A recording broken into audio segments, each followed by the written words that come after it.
தனுசு ராசி நேயர்களே, உங்களுக்கு இந்த ஜூன் மாதம் எப்பேற்பட்ட அற்புதமான பலன்களை தரப்போகுது அப்படிங்கிறத பற்றியும், ஊரே வியக்கக்கூடிய வாழ்க்கையை நீங்கள் வாழ போகிறதுக்கான சாத்தியக்கூறுகள் எப்படியெல்லாம் அமைய போகுது அப்படிங்கிறத பற்றியும் தான் இந்த ஒரு வீடியோவில் பார்க்க போகிறோம். உங்களுக்கு இந்த ஜூன் மாதம் அப்படிங்கிறது எப்படி இருக்குது அப்படி சொல்லிட்டு தெளிவாக பார்த்தோம் அப்படின்னா, ராசி அதிபதி அற்புதமான ஒரு இடத்துல உட்காந்துருக்காரு. குரு பகவான் 7ஆம் இடத்துல இருக்கார். இது ரொம்ப நல்லதொரு விஷயம் அப்படி தான் இருந்தாலும் கூட, குரு பெயர்ச்சிக்கு பிறகு ஒன்றும் பெருசாக நல்லது நடக்கும்னு சொல்லிட்டு சொன்னீங்க. ஆனால் இது நடக்கலையே ஜோசியரே அப்படிங்கிற மாதிரி தான் உங்களுக்கு, அதாவது இந்த தனுசு ராசிக்காரர்களுக்கு இருந்தது. என்ன காரணம் அப்படின்னு பார்த்தீங்க அப்படின்னா, உங்களுடைய ராசிக்கு யோகம் செய்யக்கூடிய கிரகமாக இருந்த அந்த செவ்வாய் பகவான் இப்போது பலமிழந்து போய் இருந்துட்டார். ஸோ நீசமாயிட்டார். கடகம் ராசியில் போயிட்டு, அதுவும் எத்தனாவது வீட்டில் அப்படின்னா அஷ்டமத்தில் போயிட்டு மாட்டிக்கிட்டார். நீசமும் அடைஞ்சு போயிட்டார். அதனால் பார்த்தீங்க அப்படின்னா கொஞ்சம் மனம் நிம்மதி அப்படிங்கிறது ரொம்ப குறைவாக இருந்தது. எல்லாமே இருந்தாலும் கூட ஏதோ ஒரு விதத்தில் சில பேருக்கு மன நிறைவு அப்படிங்கிறதே இல்லை. ஒரு குழப்பம் அப்படிங்கிறது, அடுத்து என்ன பண்ண போகிறோம், ஏது பண்ண போகிறோம் அப்படிங்கிற ஒரு பதட்டம். சில பேருக்கு கொஞ்சம் கடன் அப்படிங்கிறதும் சேர்ந்து போயிருக்கும்.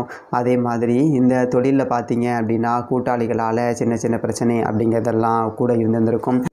இன்னொரு முக்கியமான விஷயம், தனிப்பட்ட முறையில் ஜாதகம் பார்க்க இந்த வாரத்துக்கான அப்பாயின்மெண்ட் ஃபிக்ஸ் பண்ண சொல்லி நிறைய பேர் கேட்டிருந்தீங்க. இப்போது ரூபாய் 299 ரூபாய்க்கு தெளிவாகவும் விளக்கமாகவும் ஜாதகம் பார்த்து தரவங்க.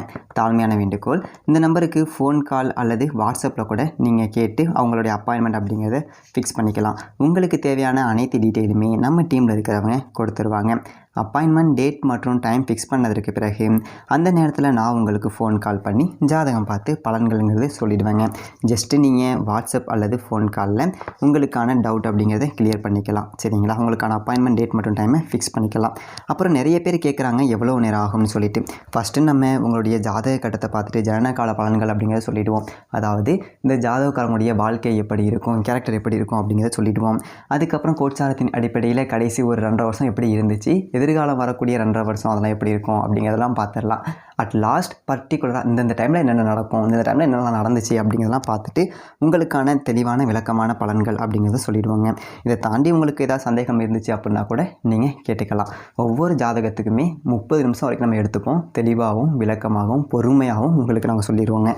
இது இல்லாமல் வேறு ஏதாவது சந்தேகம் இருந்துச்சு அப்படின்னா கூட நீங்கள் டவுட்டுங்கிறது கேட்டுக்கலாம். கடைசியாக ஜாதகம் இல்லைனாலும் பரவாயில்ல, பிறந்த தேதி, பிறந்த நேரம், பிறந்த இடம் மட்டும் சொன்னாலே போதுங்க.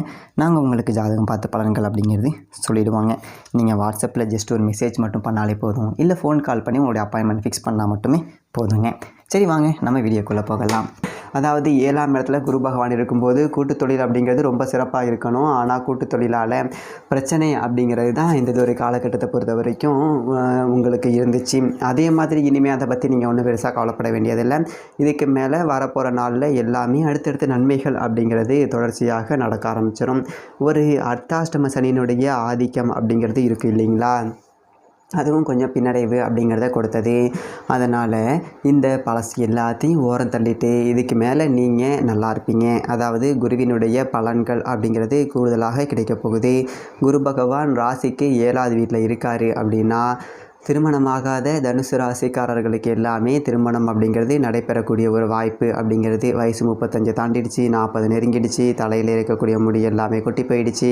இன்னும் ஒன்றும் பெருசாக வரணும் அப்படிங்கிறது அமையலை. எங்கெங்கேயோ நானும் அலைஞ்சு பார்த்துட்டேன். பட் ஆனால் பொண்ணு கிடைச்சா மாப்பிள்ளை கிடைக்கல, மாப்பிள்ளை கிடைச்சா பொண்ணு கிடைக்கல அப்படிங்கிற மாதிரி தான் வாழ்க்கைங்கிறது ஓடிக்கிட்டு இருக்கு. அப்படியே 2 பேருக்கும் ஒருத்தருக்கு ஒருத்தர் பிடிச்சி பேச்சுவார்த்தையை தொடங்கணும் அப்படின்னா ஜாதகம் சரியில்லை அப்படின்னு சொல்லிடுறாங்க. இல்லை ஏதாவது ஒரு ரூட்டில் தட்டிக்கிட்டே போயிடுது அப்படிங்கிற மாதிரி இருந்தவங்களுக்கு எல்லாமே இதுக்கு மேலே திருமண தடை அப்படிங்கிறது முழுசாக நீங்கிடும். திருமணம் அப்படிங்கிறது இதுக்கு மேலே உங்களுக்கு நல்லபடியாகவே நடக்கும். ஸோ அதே மாதிரி வீட்லேயும் சுப நிகழ்ச்சிகள் அப்படிங்கிறது இனிமேல் நடக்கும். ரொம்ப காலமாக வீட்டில் சுப நிகழ்ச்சிகள் அப்படிங்கிறதே நடக்கலை, ஏகப்பட்ட துக்கங்கள் அப்படிங்கிறது தான் பார்த்தோம் அப்படின்னு சொல்லிட்டு ஒரு நிலைமையெல்லாம் மாறி இனிமேல் சுப காரிய தடைகள் அப்படிங்கிறது நீங்கி சுப நிகழ்ச்சிகள் அப்படிங்கிறது நடக்கும். நிறைய பேர் நினச்சிருப்பீங்க குலதெய்வத்துக்கு ஏதாவது வந்துட்டு கோவமோ, இல்லை குலதெய்வம் வீட்டுக்குள்ளே வரலையோ, வீடே பீட பிடிச்ச மாதிரி இருக்கே, போதே வருதே அப்படின்னா பயங்கரமான ஒரு குழப்பம் அப்படிங்கிறது இருந்திருக்கும். இப்போ இந்த மாதம் தொடங்கி 8ஆம் தேதிக்கு மேலே, அதாவது செவ்வாய் பயிற்சியான பிறகு ஒரு தடவை போயிட்டு குலதெய்வ ஆலயத்துக்கு போயிட்டு குலதெய்வத்தை வணங்கிட்டு வாங்க. அதன் பிறகு அடுக்கடுக்காக உங்களுக்கு அந்த நன்மைகள் அப்படிங்கிறத உங்களுக்கு நடக்க தொடங்கும்.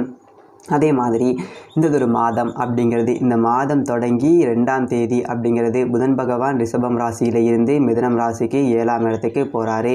7ஆம் இடத்துக்கு போகக்கூடிய அந்த புதனால் உங்களுக்கு நிறைய நன்மைகள் அப்படிங்கிறது இருக்குது. அதாவது கல்வி சார்ந்த விஷயங்களில் நல்லதொரு முடிவு அப்படிங்கிறது கிடைக்கும். அதே மாதிரி பிள்ளைங்க இப்போ படிச்சிருக்கு, ஒரு உயர்கல்விக்கு போகணும், அடுத்து என்ன படிக்கிறது அப்படின்னு சொல்லிட்டு தெரியலை, ஒரு மார்க்கு கொஞ்சம் வந்துட்டு குறைஞ்சி போயிடுச்சு, என்ன பண்ணுறது ஏது பண்ணுறது அப்படின்னு சொல்லிட்டு ஒரு குழப்பத்தில் இருந்தவங்களுக்கு எல்லாமே சரியான ஒரு இடத்துல சரியான ஒரு கல்வி சேர்க்கை அப்படிங்கிறது கிடைக்கும். அதே மாதிரி யாராவது ஒருத்தர் மூலியமாக நல்லதொரு ஆலோசனை அப்படிங்கிறது கிடைச்சிடும். சரி, ஓகே, இந்த படிப்பு தான் படிக்கணும், எதாக இருந்தாலும் பார்த்துக்கலாம் பின்னாடி அப்படின்னு சொல்லிட்டு அடுத்து என்ன பிள்ளைகளை படிக்க வைக்கலாம், இல்லை நீங்கள் என்ன படிக்கலாம் அப்படிங்கிறதுல ஒரு தெளிவான ஒரு சிந்தனை அப்படிங்கிறது வந்துடுவீங்க. அதே மாதிரி உத்தியோகமும் பார்த்தீங்க அப்படின்னா பெரிய பெரிய நல்லதொரு நிறுவனங்களில் இருந்து உங்களுக்கு அழைப்பு அப்படிங்கிறது வரும். ஒரு இடத்துல வேலை செய்கிற நமக்கு வந்துட்டு இருக்கிற சம்பளம் அப்படிங்கிறது பத்தலை, பெருசாக வந்துட்டு சம்பளமும் ஏற்றி கொடுக்க மாட்டேங்கிறாங்க, ரொம்ப வருஷமாக ஓட்டி விட்டேன், எனக்கு இந்த வேலை அப்படிங்கிறது பிடிக்கல, என்ன பண்ணுறது, இதையும் விட்டுட்டு என்ன பண்ணுறது அப்படின்னு சொல்லிட்டு ஓட்டிக்கிட்டு இருக்கேன் அப்படின்னு சொல்லிட்டு நினச்சவங்களுக்கு எல்லாமே கூட வேறு நல்லதொரு நிறுவனங்களில் இருந்து நல்லதொரு சம்பளத்துக்கு உங்களுக்கு அழைப்பு ஒன்று அப்படிங்கிறது வரும். அதை ஏற்றுக்கோங்க. அதே மாதிரி சில பேருக்கு வெளிநாடு போகக்கூடிய ஒரு வாய்ப்பு அப்படிங்கிறது கூட இருக்குது. ரொம்ப நாளாக வெளிநாடு போகணும், என்னத்தை இங்கே ஓட்டி ஒன்றும் பெருசாக பண்ண முடியலை, கைக்கும் வாய்க்குமே பத்தலை, சரி துபாய் மலேசியா இப்படி எங்கேயாவது போயிட்டு வருவோம், ஒரு 5-6 வருஷத்தை ஓட்டி விட்டு வரலாம் அப்படின்னு சொல்லிட்டு இருக்கேன் அப்படிங்கிறவங்களுக்கு கூட அதற்கான ஒரு வாய்ப்புகள் அப்படிங்கிறது தேடி வரும். அதே மாதிரி வீட்டில் சுப நிகழ்ச்சிகளுக்கு பஞ்சம் அப்படிங்கிறது இருக்காது. அதாவது காதணி விழா, கல்யாணம் அப்படின்னு சொல்லிட்டு ஏதாவது சுப நிகழ்ச்சிகள் உறவுகள் வகையில் நடந்துக்கிட்டே இருக்கும். அதே மாதிரி ரொம்ப நாளாக பிரிஞ்சிருந்த சொந்த பந்தங்கள் அப்படிங்கிறது ஒன்று கூடக்கூடிய ஒரு அமைப்பு. ஏதோ ஒரு ரூட்டில் தாய் மாமன்ற ஒரு பிரச்சனை, பொண்ணு கொடுத்த இடத்துல பிரச்சனை, இல்லை பொண்ணு எடுத்த இடத்துல பிரச்சனை, ஒருத்தருக்கு ஒருத்தர் வந்துட்டு பேசிக்கிறது கிடையாது, ஒரு நில பிரச்சனை, பங்காளிகளுடைய பேசிக்கிறது கிடையாது, அப்படி விட்டு போன சொந்தங்கள் எல்லாமே ஏதோ ஒரு சுப நிகழ்ச்சிகளில் பழைய பகையை மறந்துட்டு எல்லாம் ஒன்று கூடி உட்கார்ந்து நல்ல சந்தோஷமாக இருக்க போகிறீங்க. ஸோ அதே மாதிரி இந்த மாதம் 8ஆம் தேதி செவ்வாய்க்குடைய பெயர்ச்சி அப்படிங்கிறது இருக்குது. செவ்வாய் சிம்மத்துக்கு போயிட்டு அங்கே இருக்கக்கூடிய கேதுவோடு இணையிறாரு அப்படிங்கிறதுனால நிறைய நன்மைகள் அப்படிங்கிறது இருக்குது. அதே மாதிரி இந்த ஒரு காலகட்டத்தை பயன்படுத்திக்கிட்டு நீங்கள் பாகம் பிரிச்சுக்கலாம், சரிங்களா? இப்போ அண்ணன் தம்பி ஒரு பங்காளிகளுக்குள்ள ஒரு பூர்வீக சொத்து அப்படிங்கிறது கிடக்கு, அதை வந்து பிரிச்சுக்கணும் போகணும். அதே மாதிரி அப்படியே கடந்து என்ன பண்ணுறது, ரொம்ப நாளாக பிரிக்காமலே அப்படி சேர்ந்தே கடந்துட்டோம், இப்போ பிரிச்சுப்படுவோம் அப்படின்னு சொல்லிட்டு நினச்சிங்க அப்படின்னா சொத்தை பிரிச்சுக்கிறதுக்கு நல்லதொரு நேரம் அப்படிங்கிறதும் வருது. அதே மாதிரி உங்களுக்குரிய பாகம் அப்படிங்கிறது முறையாக கிடச்சிரும். பெருசாக 6 அடி 1 அடிக்கெலாம் சண்டை ஏற்பட்டுக்காமல் நல்லபடியாக பிரிச்சுப்பீங்க. அதே மாதிரி பொது வாழ்க்கையில் இருக்கக்கூடியவர்களுக்கு ஒரு பொன்னான நேரம் அப்படின்னு சொல்லிட்டு இந்த ஒரு காலகட்டத்தை நாம் சொல்லிடலாம். 8ஆம் தேதிக்கு மேலே வாழ்க்கை அப்படிங்கிறது ஒரு நல்லதொரு ரூட்டுக்கு மாறுது அப்படிங்கிறத நீங்கள் உணர தொடங்குவீங்க. அது மட்டும் இல்லாமல் இந்த மாதம் 15ஆம் தேதி மிதுனம் ராசிக்காரர்களுக்கு சூரிய பகவான் போகிறாரு. உங்களுடைய ராசிக்கு யோகம் செய்யக்கூடிய ஒரு கிரகம் தான் இந்த சூரியன். மிதுனத்துக்கு போய் அங்கே இருக்கக்கூடிய குருவோடு சேர்ந்து குரு ராஜயோகம் அப்படிங்கிற ஒரு யோகம் அப்படிங்கிறத கொடுக்குறாரு.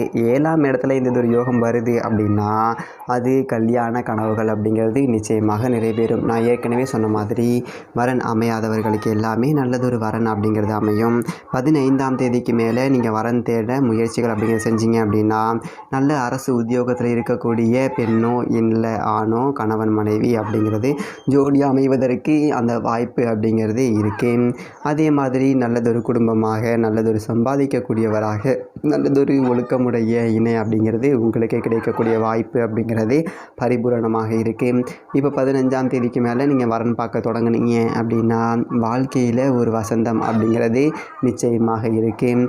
அதே மாதிரி குரு பகவானுடைய பார்வை அப்படிங்கிறது உங்களுடைய ராசிக்கு 11ஆவது வீட்டுக்கு போயிட்டு பதியுது. நல்லதொரு லாபம் அப்படிங்கிறது கிடைக்கிது. சொந்த தொழில் செஞ்சீங்க அப்படின்னா 10 ரூபா காசு பணம் அப்படிங்கிறது சம்பாதிக்கலாம். அதே மாதிரி உங்களுடைய ராசி அதே போல் ராசிக்குள்ளே விழுகுது அப்படிங்கிறதுனால அர்த்தாஷ்டம சனியினுடைய ஆதிக்கம் அப்படிங்கிறது கொஞ்சம் குறைய ஆரம்பிச்சிருங்க.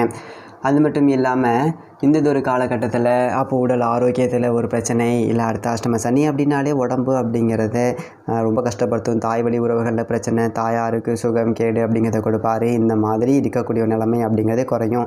ஏதோ ஒரு 10,000 செலவு பண்ணக்கூடிய இடத்துல ஒரு 500 ரூபாய்க்கு மாத்திரையை வாங்கி போட்டோம், ஊசி போட்டோம், சரியாக போச்சு அப்படிங்கிற நிலைமை தான் இருக்கும்.